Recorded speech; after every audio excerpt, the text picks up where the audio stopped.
नमस्कार, मैं हूं दीपशिखा और आप देख रहे हैं जनता टीवी। रुक करेंगे फटाफट खबरों का। दिल्ली में इजरायल दूतावास के पास तेज धमाका हुआ। ब्लास्ट में घटना में किसी के घायल होने की सूचना नहीं है। वहीं धमाके के बाद से स्पेशल सेल की टीम मौके पर पहुंचकर जांच शुरू की गई है। धमाके के बाद से एनआईए की टीम भी घटनास्थल के लिए रवाना हुई है। दिल्ली पुलिस ने धमाके की पुष्टि की है। पुलिस का कहना है कि विस्फोट फुटपाथ पास हुआ है, जिसकी वजह से 4 से 5 कारों के शीशे टूटे हैं। जानकारी के मुताबिक इजरायली दूतावास के से 150 मीटर की दूरी पर यह धमाका हुआ है, जिसके बाद से दमकल विभाग की टीम भी मौके पर पहुंची। आपको बता दें कि इजरायल का दूतावास doctor APJ Abdul Kalam road पर स्थित है। ये भी बता दें कि इजरायली दूतावास के पास धमाका ऐसे समय में हुआ है जब भारत और इजरायल अपने राजनयिक संबंधों के 29 साल पूरे कर चुका है और इसको लेकर इजरायली दूतावास ने हैंडल भी किया है। गणतंत्र दिवस समारोह के समापन के मौके पर विजय चौक पर बीटिंग रिट्रीट सेरेमनी आयोजित की गई। इसमें राष्ट्रपति रामनाथ कोविंद और प्रधानमंत्री मोदी के साथ तमाम केंद्रीय मंत्री और सेना के वरिष्ठ अधिकारी मौजूद रहे। बीटिंग रिट्रीट में 26 तरह के धुन गूंजी और इन धुनों की शुरुआत 1971 के विजय गाथा से हुई। करीब 1 घंटे तक विजय चौक में देश की आन बान और शान नजर आई, जिसमें देश की थल सेना, वायु और नौसेना के बैंड पारंपरिक धुन के साथ हिस्सा लेते हुए नजर आए। किसान आंदोलन को लेकर भारतीय किसान यूनियन के प्रमुख और राकेश टिकैत के बड़े भाई नरेश टिकैत ने मुजफ्फरनगर में महापंचायत बुलाई और मौके पर सैकड़ों की संख्या में लोग एकजुट हुए। मुजफ्फरनगर महापंचायत में किसान आंदोलन को तेज करने का फैसला लिया गया है। किसान नेताओं ने कहा है कि लोग अपने अपने हिसाब से दिल्ली की ओर कूच करें और वहीं आपको बता दें कि चिल्ला बॉर्डर पर किसानों के आंदोलन को मजबूत करें। महापंचायत में आई भीड़ को देखकर यूपी पुलिस अलर्ट हो चुके। मुजफ्फरनगर के आसपास के बाजार बंद करा दिए गए। इसके साथ ही सभी पुलिस स्टेशन के आसपास नाकाबंदी तेज की गई। दिल्ली हिंसा को लेकर दिल्ली पुलिस ने जांच में लोगों से सहयोग की अपील की है। दिल्ली पुलिस ने कहा है कि जिन लोगों के पास हिंसा से जुड़ी हुई फोटोज और वीडियोज हैं, उसे शेयर ना करें। दिल्ली पुलिस ने इसके लिए एक नंबर जारी किया है, उस पर शेयर करें। कृषि कानूनों के खिलाफ जारी किसानों के आंदोलन में एक बार फिर से संघर्ष हुआ। दिल्ली के सिंघू बॉर्डर पर शुक्रवार को किसान प्रदर्शनकारी और स्थानीय प्रदर्शनकारियों के बीच बवाल हुआ।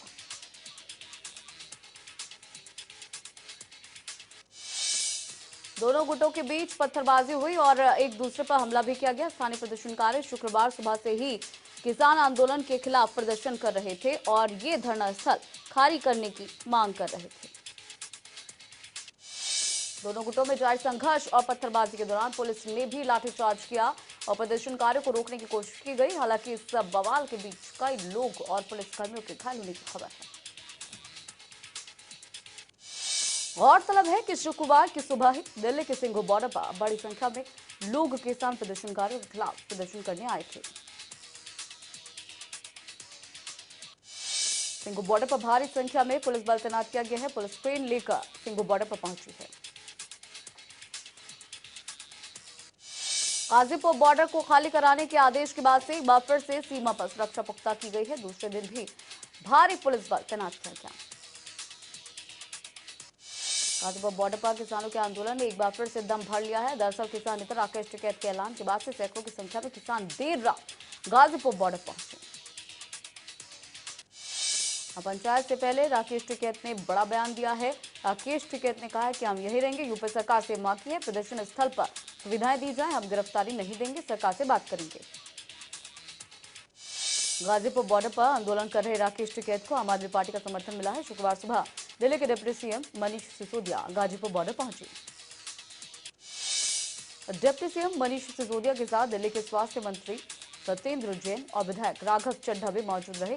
आम आदमी पार्टी के नेता अपने साथ पानी का टैंकर भी साथ ले आए।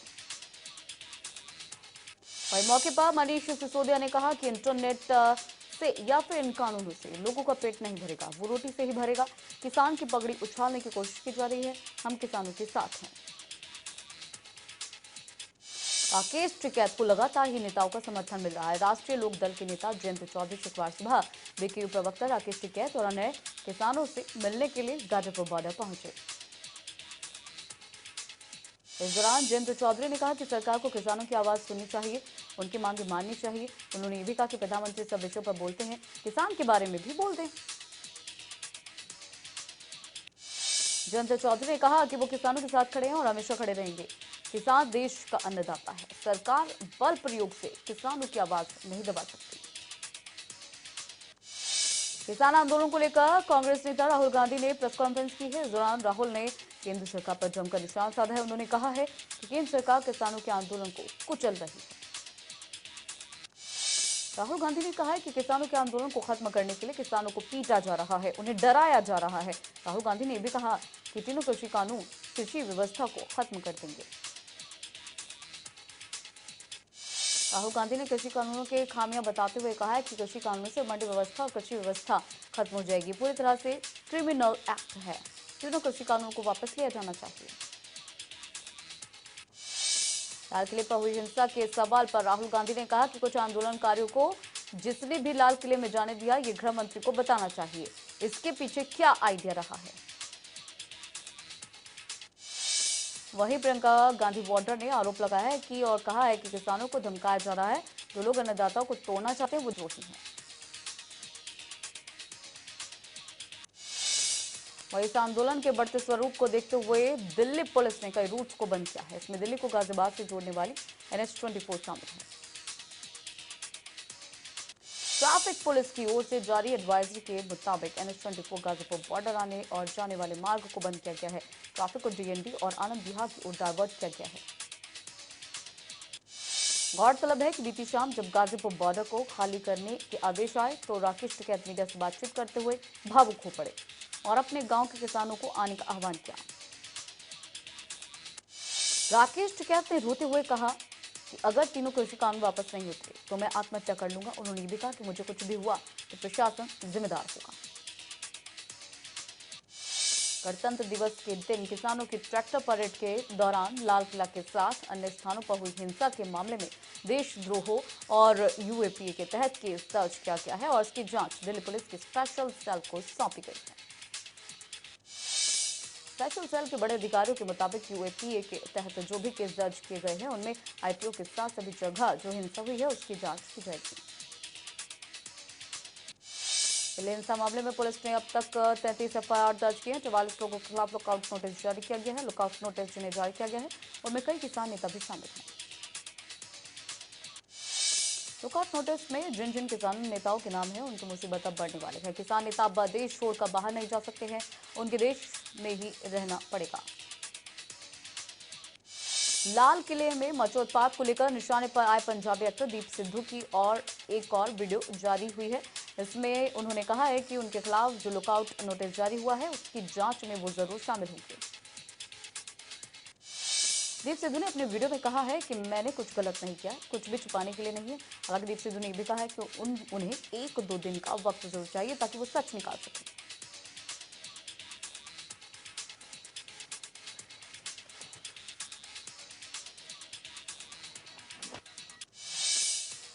फेसबुक पर जारी वीडियो में दीप सिद्धू ने कहा है कि मेरे बारे में लगातार झूठ फैलाया जा रहा है, ऐसे में सच इकट्ठा करना मेरे लिए बहुत जरूरी है। जो मेरे ऊपर केस लगाए गए हैं मैं उनको लेकर अपने सबूत पेश करूंगा।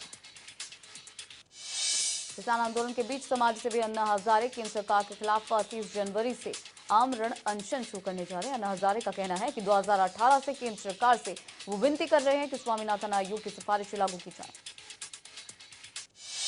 अन्ना हजारे ने कहा है कि सरकार ने मांगों को तवज्जो नहीं दी है, जिस कारण 30 जनवरी से सरकार के खिलाफ उनका आमरण अनशन शुरू होगा। आपको बता दें कि अन्ना हजारे का यह अनशन रालेगढ़ सिद्धि के यादव बाबा मंदिर में होगा। दिल्ली के अलग अलग बॉर्डर पर जारी किसान आंदोलन के बीच संसद का बजट सत्र शुरू होगा। सत्र की शुरुआत राष्ट्रपति रामनाथ कोविंद के अभिभाषण से हुई। वहीं राष्ट्रपति रामनाथ कोविंद ने अपने अभिभाषण में कोरोना महामारी के दौर में हो रहे इस सत्र को महत्वपूर्ण बताया है। उन्होंने कहा है कि नए दशक और नए साल का पहला सत्र है। इसके साथ हम भारत की आजादी के 75वें वर्ष में प्रवेश कर चुके हैं। राष्ट्रपति ने अपने संबोधन में गणतंत्र दिवस के दिन राजधानी दिल्ली में हुई हिंसा और लाल किले पर हुए विवाद की निंदा की। उन्होंने कहा कि पिछले दिनों जो कुछ भी हुआ, तिरंगे का अपमान बेहद दुर्भाग्यपूर्ण है। अपने संबोधन में उन्होंने कहा कि जो संविधान हमें अभिव्यक्ति की आजादी का अधिकार देता है, वही संविधान हमें सिखाता है कि कानून और नियम का भी उतनी ही गंभीरता से पालन करना चाहिए। राष्ट्रपति ने अपने संबोधन में नए कृषि कानून और उनके खिलाफ जारी आंदोलन का जिक्र किया और कहा कि वर्तमान में कृषि कानून का अमलीकरण देश की सर्वोच्च अदालत ने स्थगित किया हुआ है। मेरी कोर्ट के निर्णय का पूरा सम्मान करते हुए पालन किया जाएगा। राष्ट्रपति ने कहा कि नए कृषि सुधारों के जरिए सरकार ने किसानों को नई सुविधाएं उपलब्ध कराने के साथ साथ नए अधिकार भी दिए हैं। कृषि कानूनों के विरोध में 18 विपक्षी दलों ने राष्ट्रपति के संयुक्त अभिभाषण का बहिष्कार किया है। इन 18 दलों में कांग्रेस, टीएमसी, शिवसेना जैसे दल शामिल हैं। इससे पहले प्रधानमंत्री नरेंद्र मोदी ने संसद परिसर में मीडिया को संबोधित करते हुए कहा कि प्रधानमंत्री मोदी ने कहा कि इस दशक का पहला सत्र आज से शुरू हो रहा है।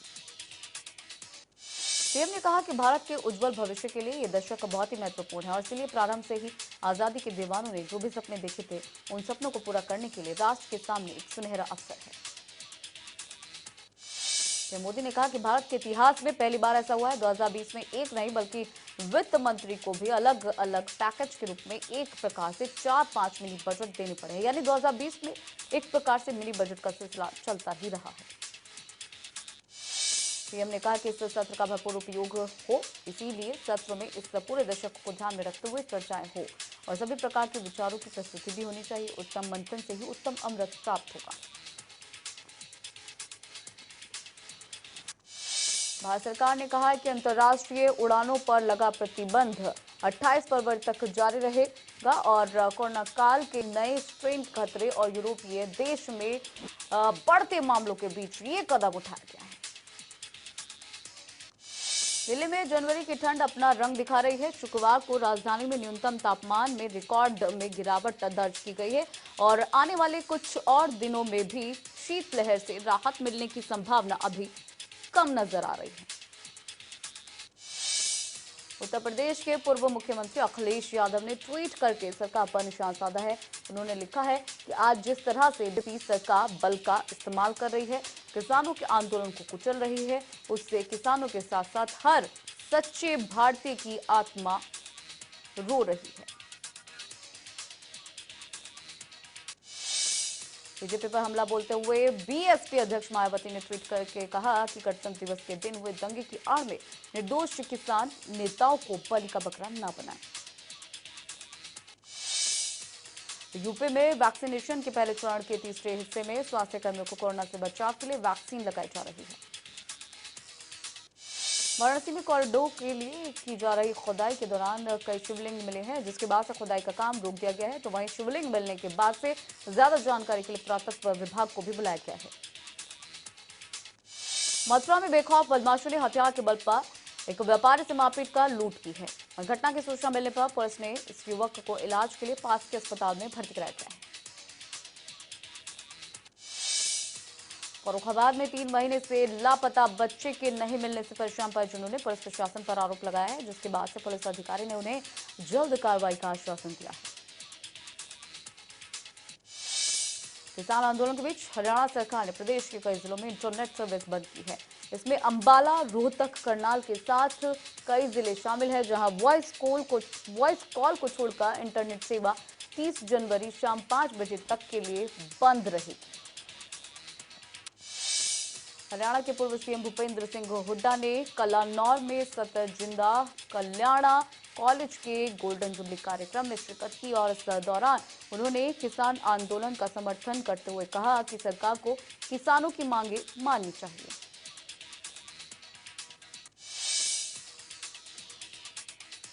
दिल्ली बॉर्डर पर आंदोलनकारी किसानों के बिजली पानी काटने पर भूपेंद्र सिंह हुड्डा ने कहा कि सरकार को ऐसा कोई भी कदम नहीं उठाना चाहिए जिससे टकराव की स्थिति पैदा हो। सरकार को तीनों कृषि कानून रद्द करने चाहिए।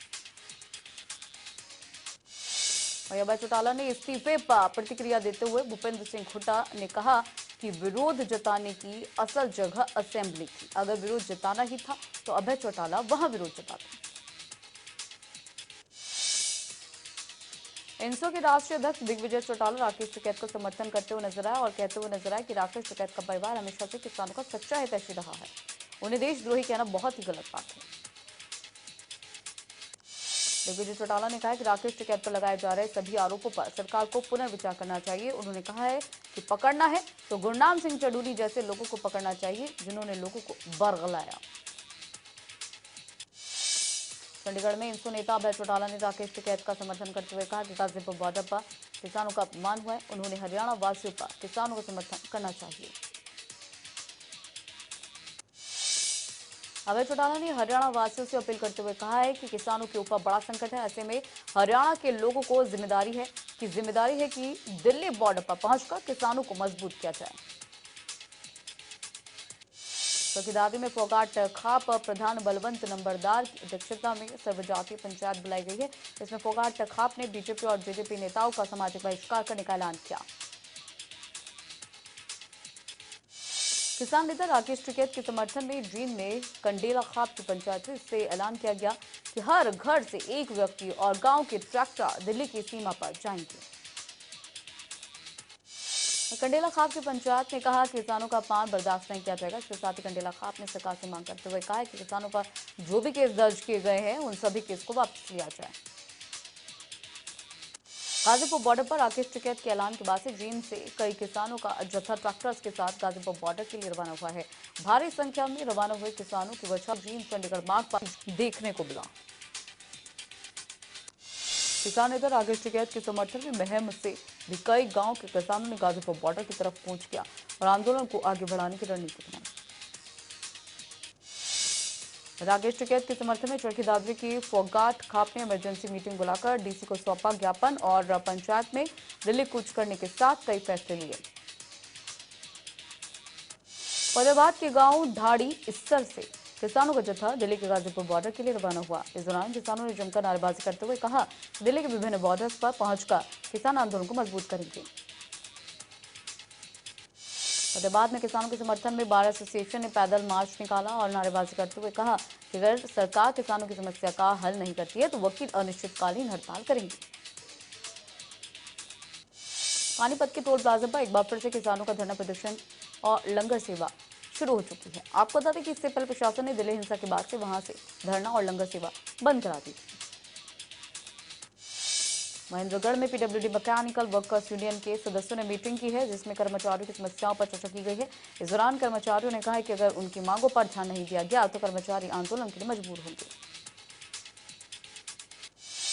गुरुग्राम के वजीराबाद गांव में नगर निगम की ओर से बनाए जा रहे नए शमशान घाट को लेकर ग्रामीण लगातार विरोध कर रहे हैं।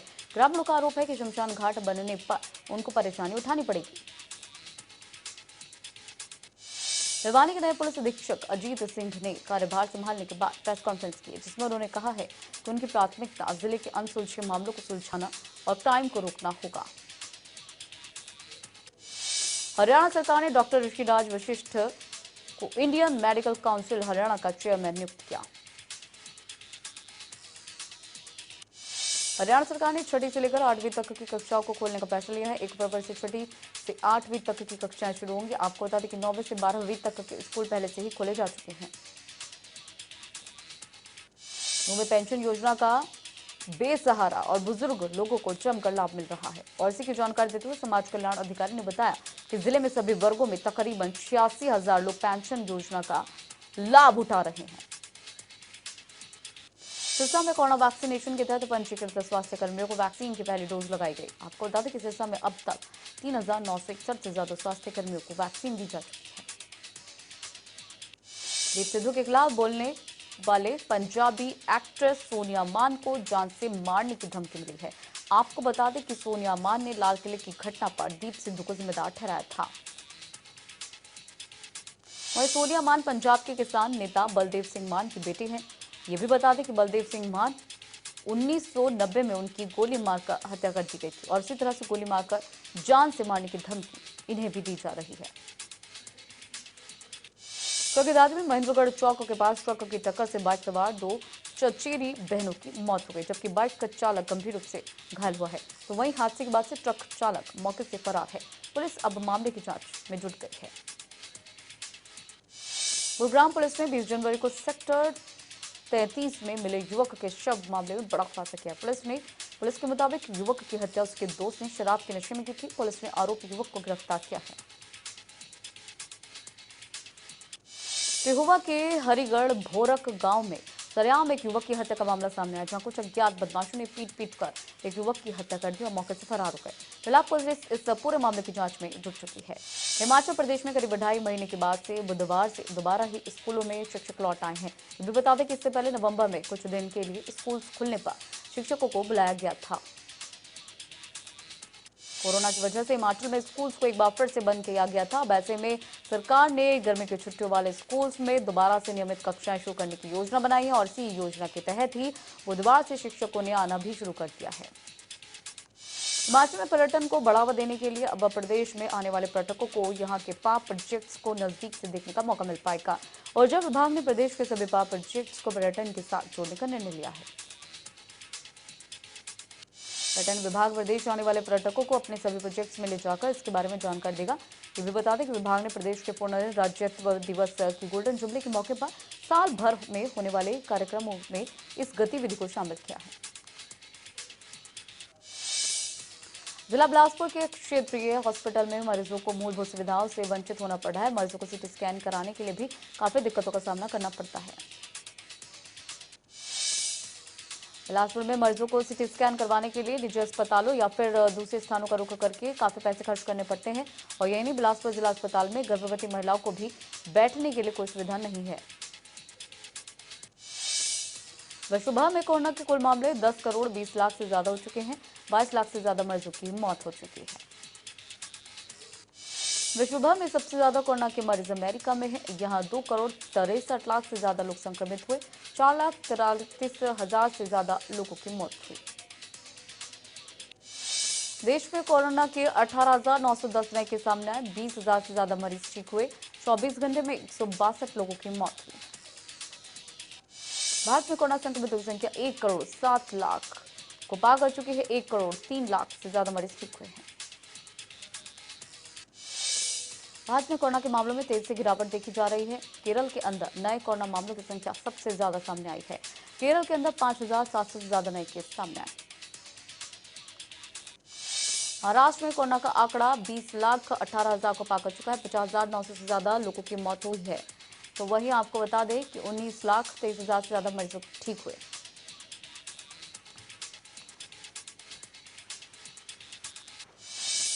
राजधानी दिल्ली में संक्रमितों का कुल आंकड़ा 6,34,000 को पार कर चुका है। इसमें से 1,500 से ज्यादा मरीजों का इलाज जारी है। यूपी में कोरोना के कुल मामले करीब 6 लाख से ज्यादा हो चुके हैं। इसमें से 8,600 से ज्यादा मरीजों की मौत हो चुकी है। 6,200 से ज्यादा केस एक्टिव हैं। हिमाचल में कोरोना संक्रमितों की संख्या 57,300 से ज्यादा हो चुकी है। इसमें से 56,000 से ज्यादा मरीज ठीक हुए हैं, जबकि 340 मरीजों का इलाज जारी है। हरियाणा में कोरोना संक्रमितों का कुल आंकड़ा 2,67,600 के पास पहुंच चुका है। 2,63,000 से ज्यादा मरीज ठीक हुए हैं। 1,200 से ज्यादा मरीजों का इलाज जारी है। करप्शन परसेप्शन इंडेक्स की सूची में भारत 86वें स्थान पर है। 2019 में भारत 80वें स्थान पर था। रिपोर्ट में कहा गया है कि भारत अब भी भ्रष्टाचार इंडेक्स में काफी पीछे है।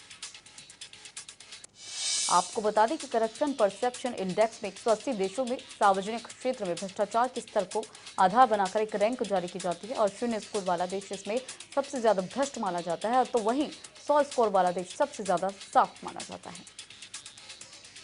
वैक्सीनेशन को लेकर संयुक्त राष्ट्र ने भारत की तारीफ की है। संयुक्त राष्ट्र के महासचिव ने कहा है कि दुनिया भर में वैक्सीन उत्पादन की क्षमता भारत की सबसे ज्यादा बेहतर है और उन्होंने ये भी कहा है कि पूरी उम्मीद है कि भारत ग्लोबल वैक्सीनेशन अभियान को पूरा करने में अहम रोल निभाएगा। चीन ने वुहान में वायरस की उत्पत्ति को लेकर गलत कयास लगाने और राजनीति से प्रेरित खबरों को लेकर चिताया है। उन्होंने कहा है कि वायरस के बारे में कयास लगाना और किसी भी तरह से पूर्वाग्रह रखना ठीक बात नहीं है। आपको बता दें कि कोरोना जांच के लिए WHO का दर चीन में है।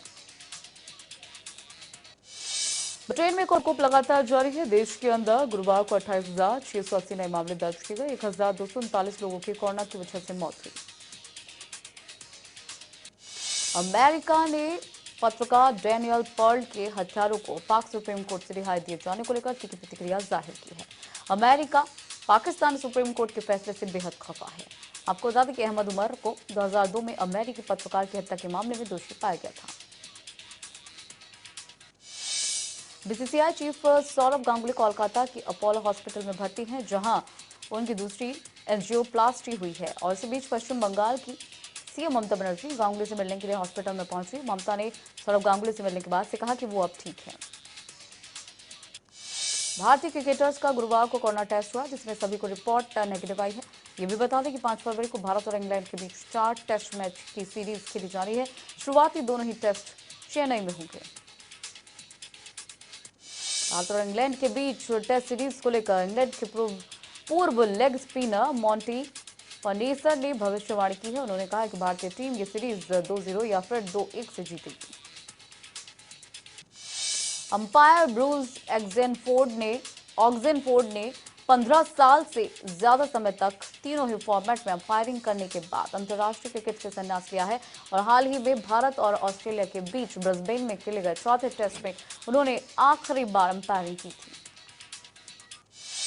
दाएं हाथ के तेज गेंदबाज कागिसो रबाडा टेस्ट क्रिकेट में 200 विकेट लेने वाले दक्षिण अफ्रीका के 8वें गेंदबाज बन चुके हैं। रबाडा ने हसन अली का विकेट लेते हुए ये मुकाम हासिल किया है। तो वहीं स्ट्राइक रेट के मामले में उन्होंने दिग्गज डेल स्टेन को पीछे छोड़ दिया है। कॉमेडियन कपिल शर्मा फिर एक बार पिता बनने वाले हैं और इस बात का खुलासा उन्होंने ट्वीट के जरिए दिया।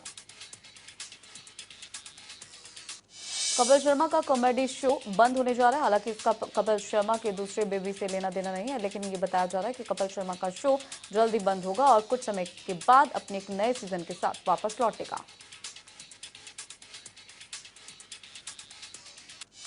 बिग बॉस 14 में विकास गुप्ता ने अर्शी खान पर ब्लैकमेल करने का आरोप लगाया और इससे अर्शी का परिवार काफी परेशान हो गया। अर्शी का परिवार विकास गुप्ता के खिलाफ मानहानि का दावा कर रहा है। बॉलीवुड एक्टर तापसी पन्नू ने अपनी अगली फिल्म शाबाश मिठू के लिए क्रिकेट ट्रेनिंग शुरू कर दी है। बता दें कि फिल्म में वो भारतीय महिला क्रिकेट टीम की कैप्टन मिताली राज के रोल में नजर आएंगी।